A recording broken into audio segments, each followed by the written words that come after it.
Retail 360 degrés, le point de vue de la FEDMA avec Sébastien Houzé, qui est le secrétaire général de la FEDMA, la Fédération européenne du marketing direct interactif. Monsieur Houzé, bonjour.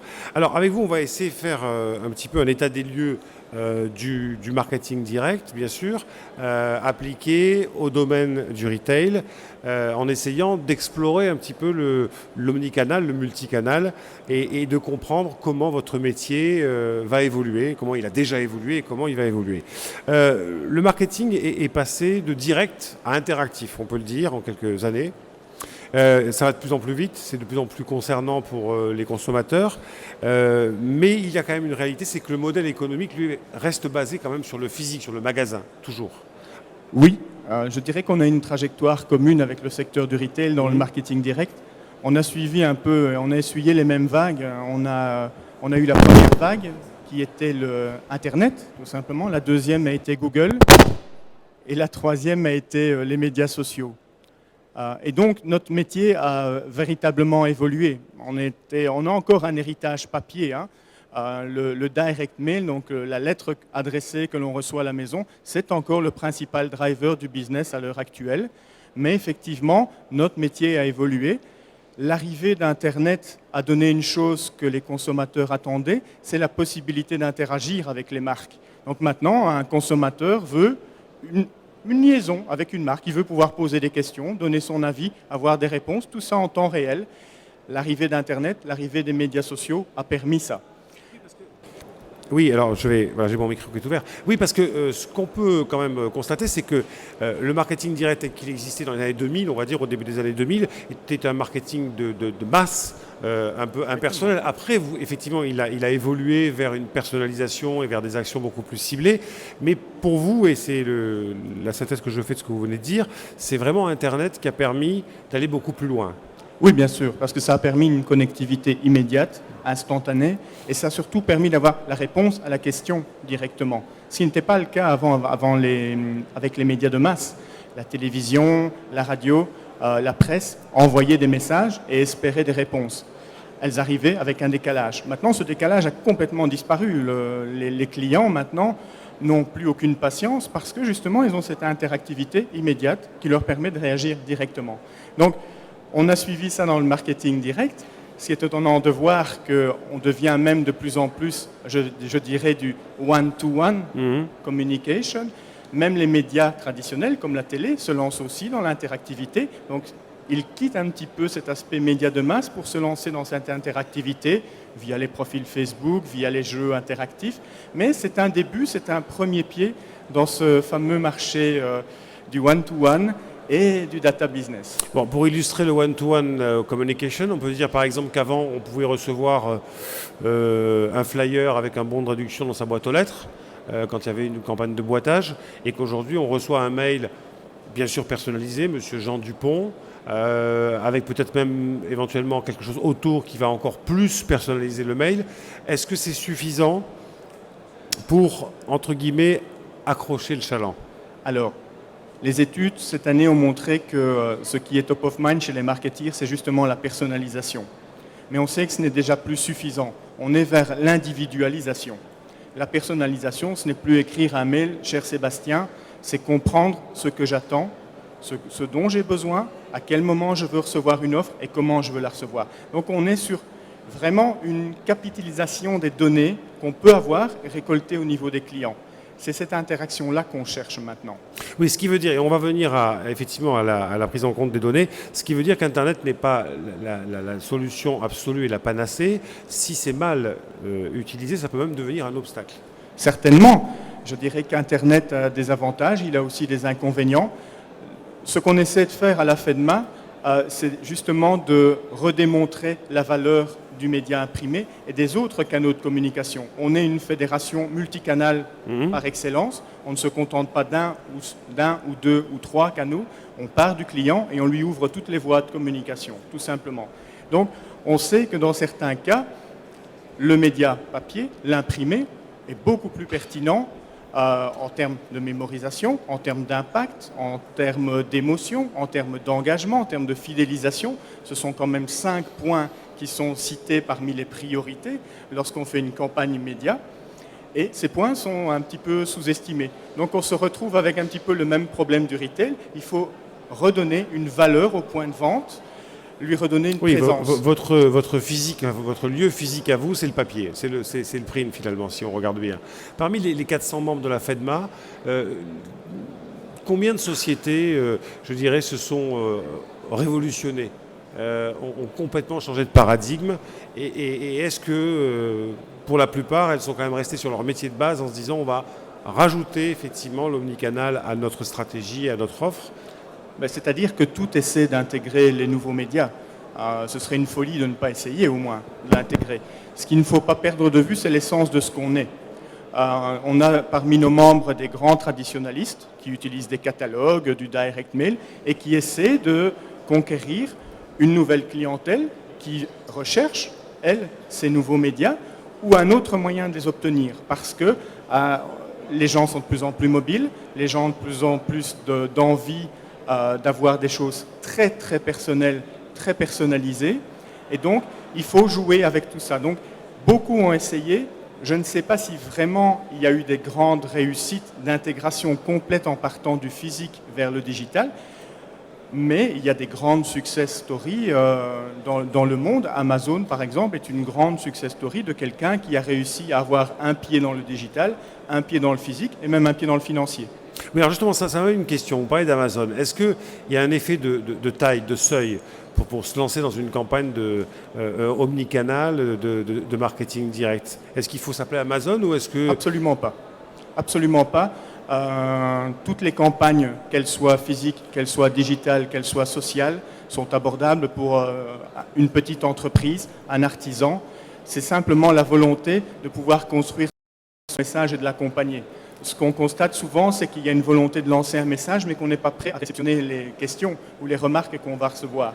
Mais lorsqu'on a construit cette logique de dire l'interaction, ça veut dire j'envoie, je reçois, j'envoie, je reçois, j'envoie, je reçois systématiquement, lorsqu'on est prêt, il n'y a pas de seuil critique. Ça veut dire qu'une librairie, par exemple, dans Paris, pourrait très bien lancer une campagne de marketing direct à travers tous les canaux qui existent pour doper ses ventes. Mais bien sûr, je dirais qu'elle a même intérêt à le faire.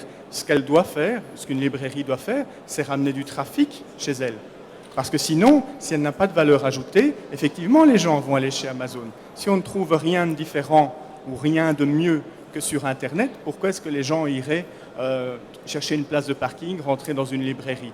Non, il faut une logique, une mobilisation. Il y a des actions pour l'instant. Bec BD vient de sortir son dernier roman. Il a décidé de ne le consacrer qu'aux libraires. Il fait le tour de tous les libraires en France. Il sera en Belgique dans quelques semaines pour justement donner une valeur ajoutée aux libraires. La rencontre, l'échange. Là, c'est en physique, mais ça donne une valeur ajoutée qu'Amazon ne pourra jamais avoir. Alors, sur les données, on va y revenir, sur les data. Alors, pour simplifier, il y a big data, c'est-à-dire on a des milliers, voire des millions d'adresses email, d'adresses physiques, etc.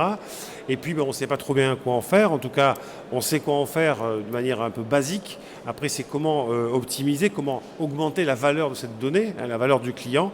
Quelle est la posture et l'avis de la FEDMA et selon vous, quelle est la bonne recette pour finalement bien utiliser les données et qu'elles soient les plus intelligentes possibles?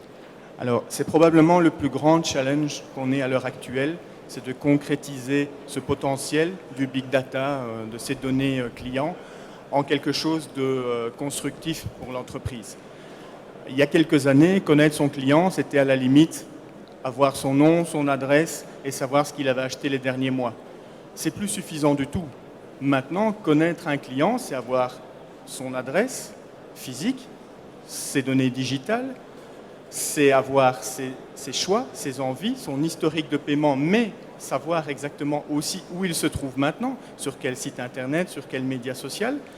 C'est la partie de la connaissance qu'on a avec l'entreprise, mais c'est plus suffisant. Maintenant, on se lance aussi dans la suite qui est, voilà, je veux savoir, collecter un maximum de données sur qu'est-ce qui le motive, qu'est-ce qui va faire sa décision d'achat aujourd'hui, qu'est-ce qui va l'intéresser aujourd'hui et qu'est-ce qui va l'intéresser demain. Donc on est déjà dans l'analyse prédictive, qui est une grande tendance du marché et qui ne pourra se faire que par l'utilisation du big data et le recoupement des données. Alors, les habitudes clients, les usages clients, c'est de plus en plus compliqué à comprendre et à entendre. Quels sont je dirais les bons moyens de qualifier un client?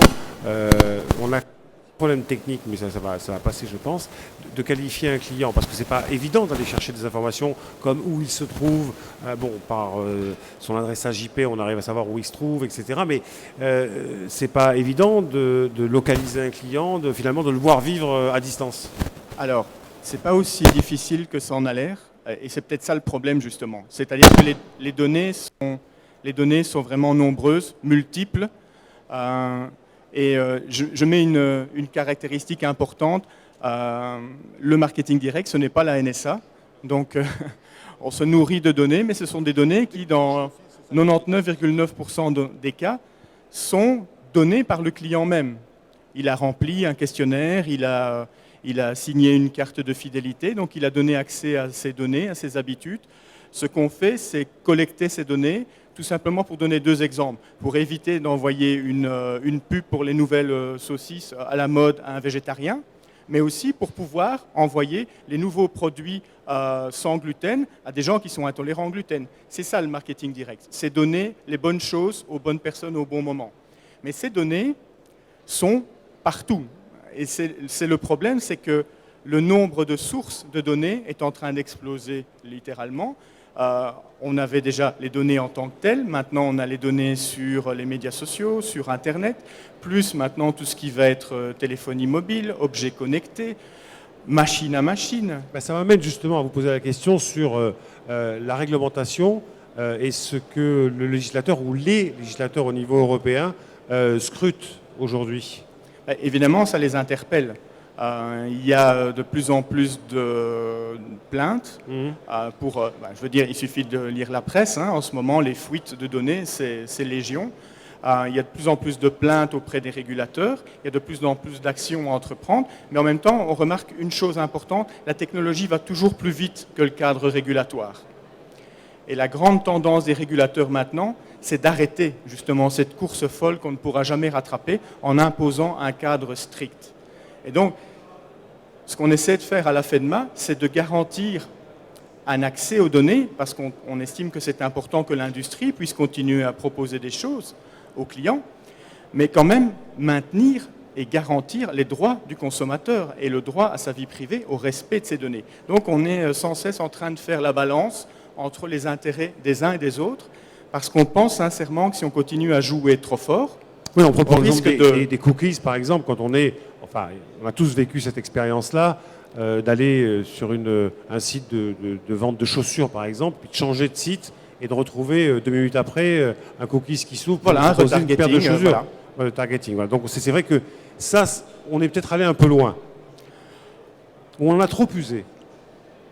Je trouve que c'est un service assez intéressant, mais de nouveau, il manque une chose essentielle parfois, c'est la transparence. D'accord. Il y a des logiciels qui permettent d'avoir cette transparence à tout moment sur les cookies, notamment, savoir qui nous traque en temps réel. On a lancé des programmes avec la FEDMA et d'autres fédérations pour donner cette vision en temps réel de ce qui se passe sur votre ordinateur, mais on trouve que ce n'est pas assez. On voudrait vous expliquer pourquoi il se passe des choses sur votre ordinateur, pour que vous compreniez ce qui se passe derrière. Il y a tout un modèle économique derrière, il y a toute cette volonté... C'est la transparence qui fera effectivement qu'il y aura acceptabilité de la part du consommateur. Mon credo, c'est transparence, contrôle égale vie privée. Un mot encore sur le retour sur investissement des campagnes de marketing direct en omnicanal. Est-ce qu'on sait toujours que la communication, le marketing sont des domaines, enfin on appelle ça des sciences molles, mais des domaines où il est difficile de mesurer, encore qu'on peut mesurer par les ventes, par les augmentations de parts de marché. Mais là, sur l'omnicanal, est-ce qu'aujourd'hui, les agences, enfin les membres de la FEDMA, vous disent, ben oui, on a vraiment des chiffres, des statistiques, on sait quels sont les taux de retour sur investissement? Oui, étonnamment, c'est un domaine qui est très mesuré. C'est une des grandes différences d'ailleurs par rapport aux médias sociaux dont on parlait. C'est-à-dire qu'entre l'affluence sur un site et le nombre de ventes générées, c'est quelquefois difficile de faire la part des choses lorsqu'on est dans les médias sociaux. Or, dans le marketing direct, c'est très très facile. Avec les coupons, il y a des codes, c'est très suivi. On sait, il y a une étude qui est parue en décembre 2013 de Deloitte qui attestent que le marketing direct, c'est le canal qui a le plus grand return on investment, le plus grand. C'est-à-dire que si une compagnie décide de passer son budget du marketing direct vers un autre média, il aura moins de ventes. Donc ça a été avéré, on sait que ça marche, on sait que c'est efficace, et je dirais que plus le modèle sera affiné, plus ce sera pointu au niveau des analyses, plus ce sera personnalisé, individualisé, et moins on aura de déchets, et plus les campagnes seront rentables. Merci Sébastien Houzé. Je rappelle que vous êtes secrétaire général de la FEDMA, la Fédération européenne du marketing direct interactif. Merci d'être venu sur le plateau d'Équipe Mag TV pour nous parler justement non pas de ces nouveaux usages, mais de ce marketing direct qui est devenu marketing interactif grâce effectivement au multicanal. Merci à vous. Merci à vous. Merci de l'invitation. On se retrouvera dans quelques instants sur ce même plateau pour une nouvelle émission. Merci.